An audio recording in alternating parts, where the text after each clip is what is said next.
sangre. Por favor, todos donemos sangre. Muy bien. Muy buenos días para todos, ¿cómo están? Bueno, espero que todos estén bien. Como decía Diego, hoy continuamos con lo que comenzamos el domingo pasado. Decidimos hacer una serie para estudiar la primera carta de Pablo a los Corintios. Y el domingo pasado Juan Pablo hizo la introducción, nos dio bastantes detalles bien amplios de justamente todo el contexto de lo que era la ciudad de Corinto, de sus habitantes, de la iglesia que estaba allí. También cuándo Pablo, de acuerdo a sus viajes misioneros, visitó la iglesia, cuándo escribió la carta, qué lo motivó a eso. También Juan Pablo habló de uno de los temas principales que Pablo habla en su carta, y es que él predica a Cristo crucificado. Con lo que implica eso. Nos habla del gran amor de Dios, nos habla de que el único camino es Cristo para solucionar el gran problema de la humanidad, que es reconciliar al hombre con Dios. Pero también 1 Corintios es una carta que quizás muchos la conocen o la recuerdan por el capítulo 13, que muchas veces se lee en las bodas, donde Pablo habla de la preeminencia del amor. También quizás muchos la conocen por el capítulo 12, donde Pablo desarrolla el tema de los dones. Tal vez otros se acuerdan del capítulo 11, donde Pablo hace referencia a la cena. Es más, muchas veces cuando celebramos nosotros la cena del Señor se lee el capítulo 11. Pero cuando vemos la carta en general, podemos decir también que es una carta que está dirigida a una iglesia con problemas, con varios problemas. Y eso por un lado es bueno, ¿no? Porque quiere decir de que todas las iglesias tienen problemas, que no existe la iglesia perfecta. Y que leer 1 Corintios, esta carta, también nos va a ser útil como iglesia para que seguramente en algún aspecto nos identifiquemos y nos podamos apropiar de las enseñanzas que encontramos en esta carta. Así que Pablo escribe esta carta a una iglesia con varios problemas y la escribe con dolor, pero también la escribe con firmeza. Como vamos a leer ahora, toda la carta está dirigida y se dirige a ellos como bebés espirituales. Dice Pablo que les puede dar leche y no alimento sólido, porque ellos no han madurado y siguen siendo como bebés en la vida espiritual. Pablo igual tiene grandes expectativas con la iglesia de Corinto, porque ahí en el capítulo 1, versículo 2, dice: santificados en Cristo Jesús y llamados a ser su santo pueblo.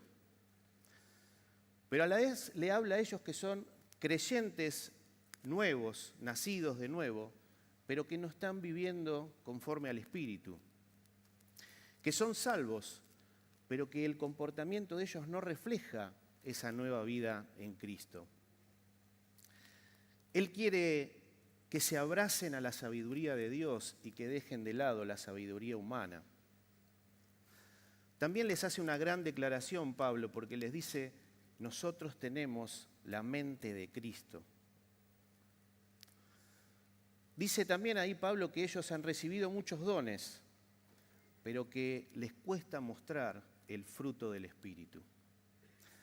Así que hoy, cuando leamos el pasaje y el párrafo que nos toca de esta carta, nos vamos a hacer algunas preguntas a medida que lo compartamos y reflexionemos en este pasaje. Nos podemos preguntar: ¿qué clase de cristiano soy? ¿Estoy creciendo o estoy estancado en mi vida cristiana, en mi caminar con Dios? ¿Estoy actuando como alguien maduro espiritualmente en mi vida cristiana o como un niño espiritual? Así que acompáñenme, que vamos a leer la parte de la carta que va del capítulo 2, versículo 6, al capítulo 3, versículo 4. 1 Corintios, capítulo 2, versículo 6, al capítulo 3, versículo 4. Parecen muchos, pero son 14 versículos. En esta Biblia que yo lo voy a leer, el título de esta primera parte es Sabiduría procedente del Espíritu. Y dice así: En cambio, hablamos con sabiduría entre los que han alcanzado madurez, pero no con la sabiduría de este mundo, ni con la de sus gobernantes, los cuales terminarán en nada. Más bien, exponemos el misterio de la sabiduría de Dios, una sabiduría que ha estado escondida y que Dios había destinado para nuestra gloria desde la eternidad. Ninguno de los gobernantes de este mundo la entendió, porque de haberla entendido no habrían crucificado al Señor de la gloria. Sin embargo, como está escrito, ningún ojo ha visto, ningún oído ha escuchado, ningún corazón ha concebido lo que Dios ha preparado para quienes lo aman. Ahora bien, Dios nos ha revelado esto por medio de su Espíritu, pues el Espíritu lo examina todo hasta las profundidades de Dios. En efecto, ¿quién conoce los pensamientos del ser humano sino su propio espíritu que está en él? Asimismo, nadie conoce los pensamientos de Dios sino el Espíritu de Dios. Nosotros no hemos recibido el espíritu del mundo, sino el Espíritu que procede de Dios para que entendamos lo que por su gracia Él nos ha concedido. Esto es precisamente de lo que hablamos, no con las palabras que enseña la sabiduría humana, sino con las que enseña el Espíritu, explicando lo espiritual en términos espirituales. El que no tiene el Espíritu no acepta lo que procede del Espíritu de Dios, pues para él es locura. No puede entenderlo, porque hay que discernirlo espiritualmente. En cambio, el que es espiritual lo juzga todo, aunque él mismo no está sujeto al juicio de nadie, porque ¿quién ha conocido la mente del Señor para que pueda instruirlo?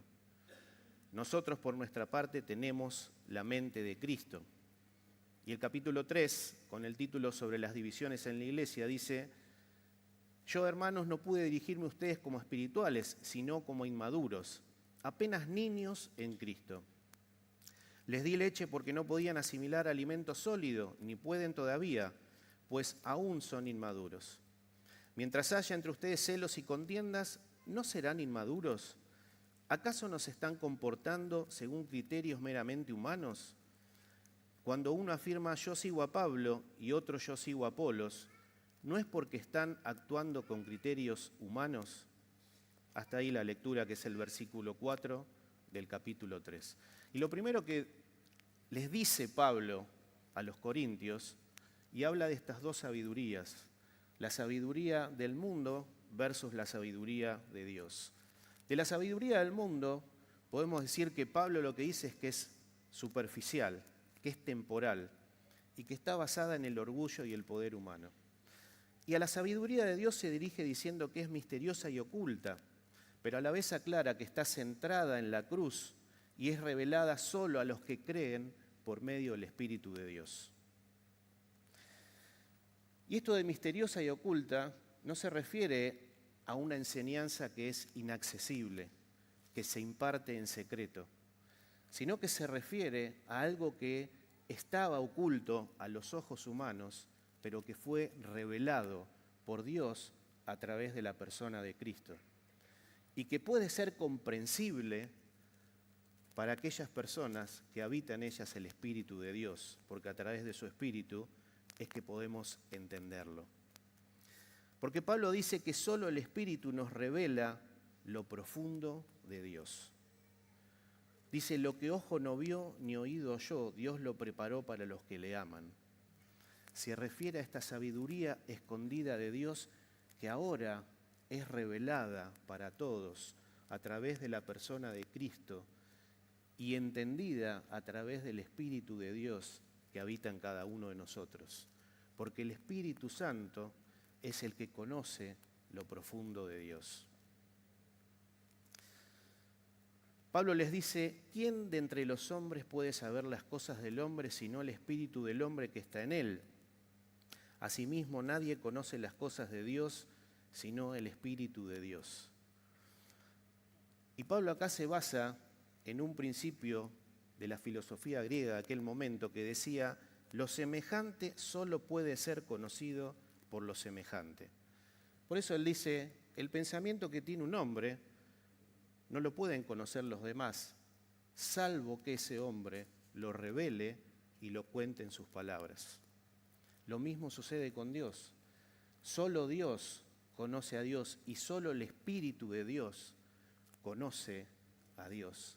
Pero ese Espíritu de Dios es el que cuando nosotros creemos en Jesús le abrimos las puertas de nuestra vida a Jesús y Dios nos da ese espíritu, es ese espíritu el que nos lleva y nos abre los ojos para ver a Dios, para ver la profundidad de Dios, para conocer a Dios en profundidad.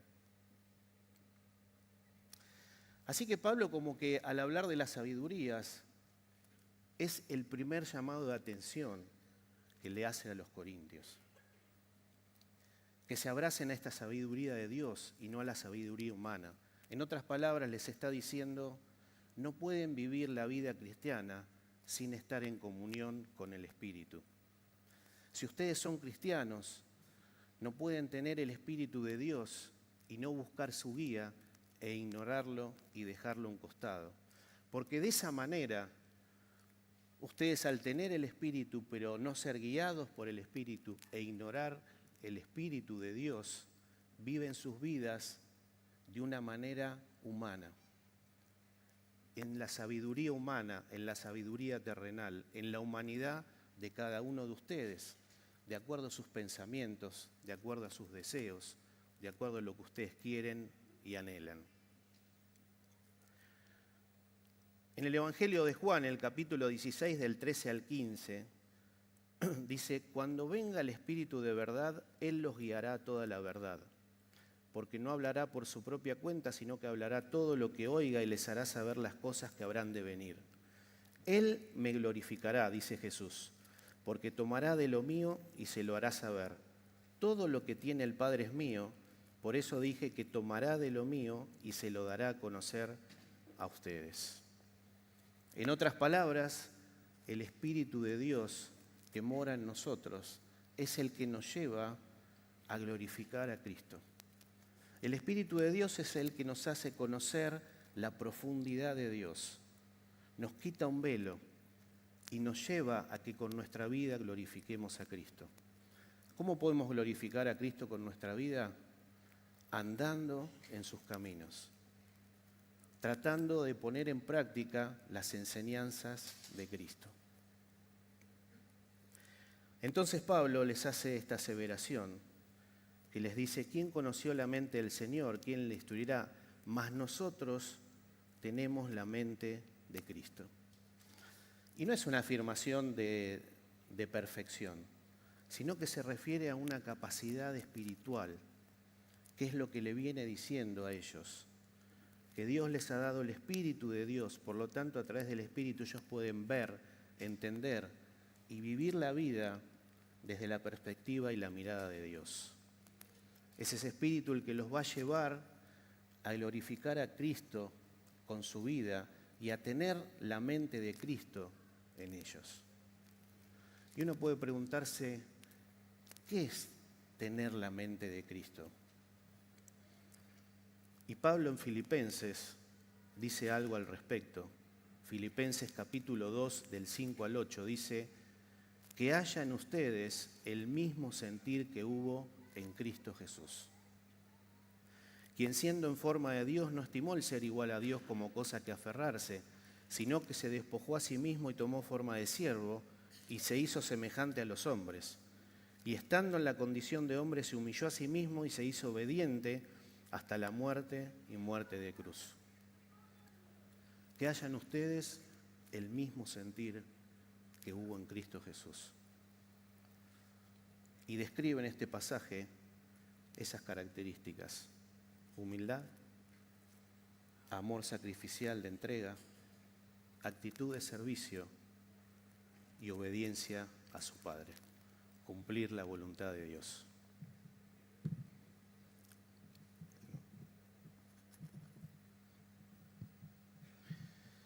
Así que uno podría decir, tener la mente de Cristo significa pensar con humildad, ver a los demás con compasión, misericordia, gracia, amor, tener una actitud de servicio y buscar hacer la voluntad de Dios por sobre todas las cosas. ¿Se escucha? No. ¿Sí? Ah. Muy bien, perdón, No me escuchaba yo por eso. Y eso es justamente lo que Pablo los llama a los corintios, que si ellos se dejan guiar por el Espíritu los guía a que glorifiquen a Cristo. Glorificar a Cristo es hacerlo a través de sus vidas, de su andar, de su caminar, de sus acciones, de sus decisiones. De tener la mente de Cristo, revistiéndose de humildad, siendo siervos hacia los demás, dándose con amor sacrificial y entrega, y por ende hacer la voluntad de Dios. Y en el capítulo 3, él les dice: yo, hermanos, no pude dirigirme a ustedes como espirituales, sino como inmaduros, apenas niños en Cristo. Les di leche porque no podían asimilar alimento sólido, ni pueden todavía, pues aún son inmaduros. Pablo lo que le está diciendo es que su inmadurez espiritual es justamente un obstáculo para que ellos puedan crecer como cristianos. Y acá quiero aclarar que cuando leemos a Pablo como que distingue a tres tipos distintos de hombre. Habla del hombre natural en ciertos momentos, en otros momentos habla del hombre espiritual y en otros momentos habla del hombre carnal. Para Pablo, el hombre natural es aquel hombre que no conoce a Dios, que no ha recibido a Jesús en su vida y que por ende no tiene el Espíritu de Dios en su vida. Por eso, en ciertos lugares del pasaje y de la carta, él dice que el mensaje de Cristo es locura para algunos. Porque Pablo entiende que el mensaje de Cristo es locura para aquellos que no tienen el Espíritu de Dios, que es el que les da la capacidad de entender a Dios y el mensaje de salvación. Cuando habla de los hombres espirituales, son aquellos hombres que reciben a Cristo, que creen en Cristo y que tienen el Espíritu de Dios y que intentan con su vida ser guiados por el Espíritu, glorificar a Cristo, como decíamos, y andar bajo sus enseñanzas. Y por último habla de los hombres carnales, que son los que han recibido a Jesús, han creído en Jesús, tienen el Espíritu de Dios en sus vidas, pero lo tienen a un costado. Entonces, ese hombre es el hombre que él dice que es inmaduro, porque al no dejarse guiar por el Espíritu, lo que hace es se deja llevar por su propia humanidad. Entonces Pablo les dice justamente a los corintios que ellos eran creyentes, pero que eran como niños, porque eran carnales, eran inmaduros espiritualmente, que aún no podían digerir ese alimento sólido, que estaban como estancados, como que a los corintios que él se dirige son personas que a pesar de creer en Jesús y ser cristianos, no están como abiertos a que sus vidas sean transformadas y sea transformado su carácter. Porque hay un contraste entre el hombre espiritual y el maduro. Y el inmaduro. El espiritual es justamente el hombre maduro, aquel que tiene la capacidad de discernir y que tiene su vida abierta a que Dios la transforme y transforme su carácter. En cambio, el carnal es inmaduro y se deja llevar por sus deseos y por su humanidad.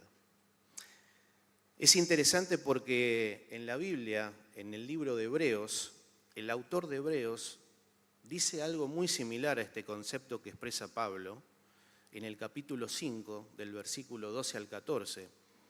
Y él dice así, aunque después de tanto tiempo ya debieran ser maestros, todavía es necesario que se les vuelva a enseñar lo más elemental de las palabras de Dios. Esto es tan así que lo que necesitan es leche y no alimento sólido. Pero todos los que se alimentan de leche son inexpertos en la palabra de justicia porque son como niños. El alimento sólido es para los que ya han alcanzado la madurez, para los que pueden discernir entre el bien y el mal y han ejercitado su capacidad de tomar decisiones. Así que Pablo después les dice a los corintios cuáles son esas señales que ellos manifiestan, por los cuales ellos aún son inmaduros y no pueden salir de su niñez espiritual. Y nombra 3: celos, contiendas y divisiones. ¿Qué son los celos? Los celos son una respuesta emocional que aparece cuando una persona percibe una amenaza sobre algo que considera propio o ante algo que desea tener y no tiene. Y es verdad, porque a ellos lo que les pasaba es que ellos se habían como separado en grupos y cada uno tenía su propio líder.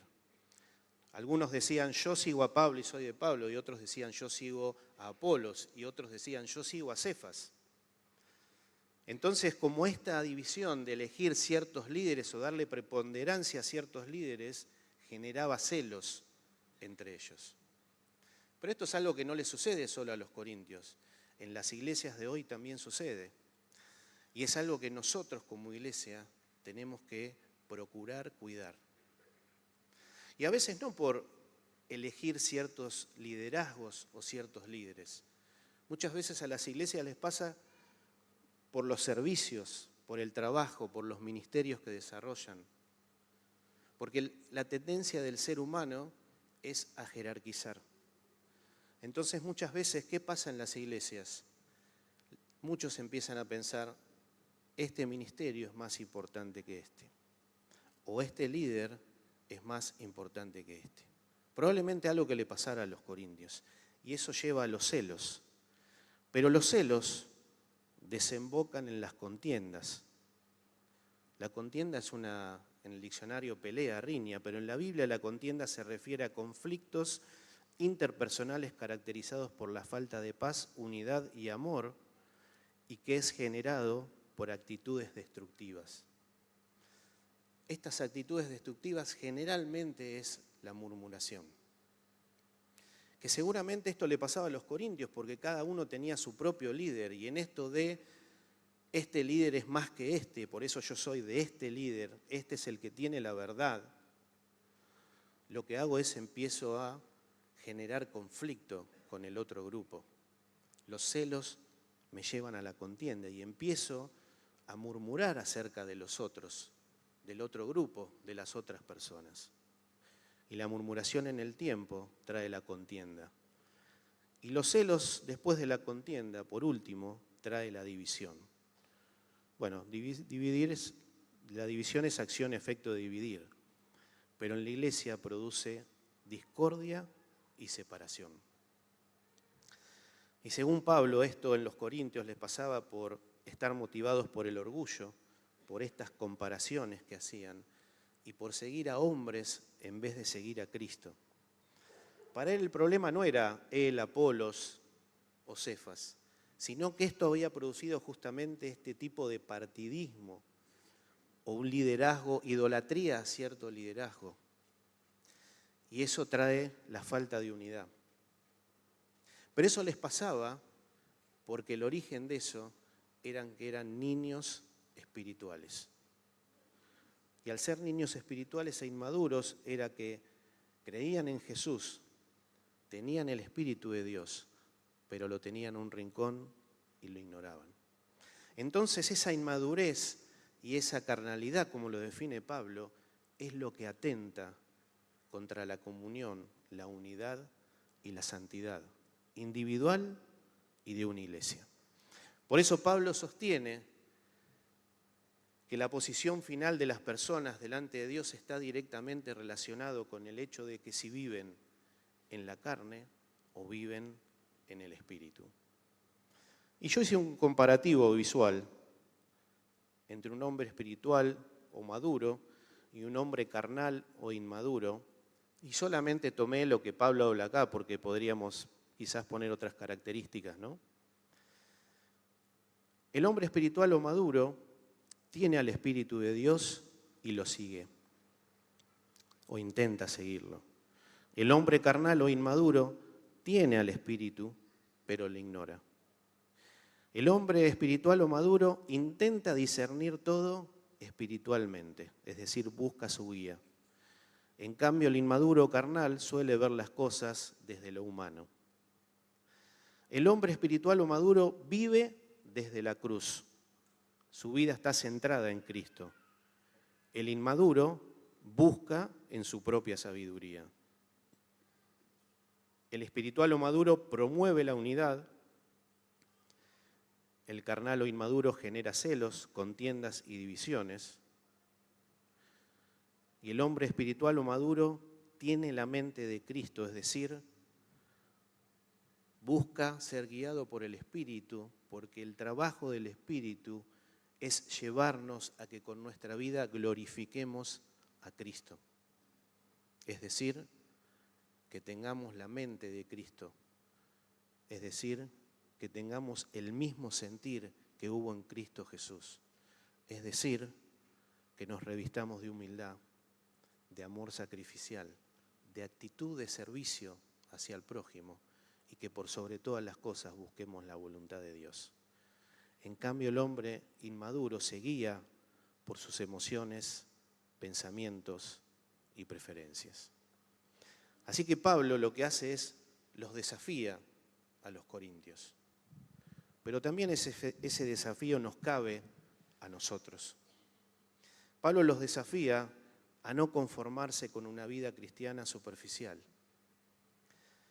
a superar la inmadurez, es decir, salir de la niñez espiritual, a poder identificar las actitudes que son inmaduras o carnales, a ser guiados por el Espíritu y a tener la mente de Cristo. Algo que Pablo en estos 2 capítulos los desafía a los corintios a que puedan salir de ahí, que sean abiertos a madurar y a que sus vidas sean transformadas y su carácter también. Pero también es algo que lo podemos tomar para nosotros y apropiarlo para nosotros. Y que este desafío que Pablo les hace a ellos, que sea un desafío que nos hace Pablo a nosotros, como individuos, pero también como iglesia. Entonces, vuelvo a las preguntas que hice al principio y que por ahí podemos llevarnos para pensar en nosotros mismos. ¿Qué clase de cristiano estoy siendo? ¿Estoy creciendo o estoy estancado en mi vida y en mi caminar con Dios? ¿Estoy actuando como alguien maduro espiritualmente o aún sigo siendo un niño espiritual? Vamos a terminar orando pidiéndole a Dios que nos dé y nos capacite y que nos dé la capacidad justamente de poder reconocer cómo nos encontramos hoy. Y que realmente el desafío que nos hace Pablo pueda ser un desafío para cada uno de nosotros, para nuestra vida, pero también para nosotros como iglesia, para poder realmente crecer y ser maduros espiritualmente. Señor, gracias por tu palabra, gracias por lo que hemos leído, que Pablo les escribió a los corintios. Señor, ayúdanos a apropiarnos de estas palabras y de esta enseñanza para nosotros. Señor, que podamos ver si aún en algún aspecto, en algún rasgo, seguimos siendo niños espirituales. Señor, danos la capacidad de poder abrirnos a recibir la guía de tu Espíritu, a poder centrar nuestra vida en Cristo, a buscar hacer tu voluntad. Señor, también ayúdanos como iglesia a ver lo que pasaba en esta iglesia y, Señor, ser cuidadosos y procurar siempre en medio nuestro la unidad y la comunión. Señor, gracias, queremos alabarte y honrarte en esta mañana y dar gloria a tu nombre. En el nombre de Cristo Jesús. Amén.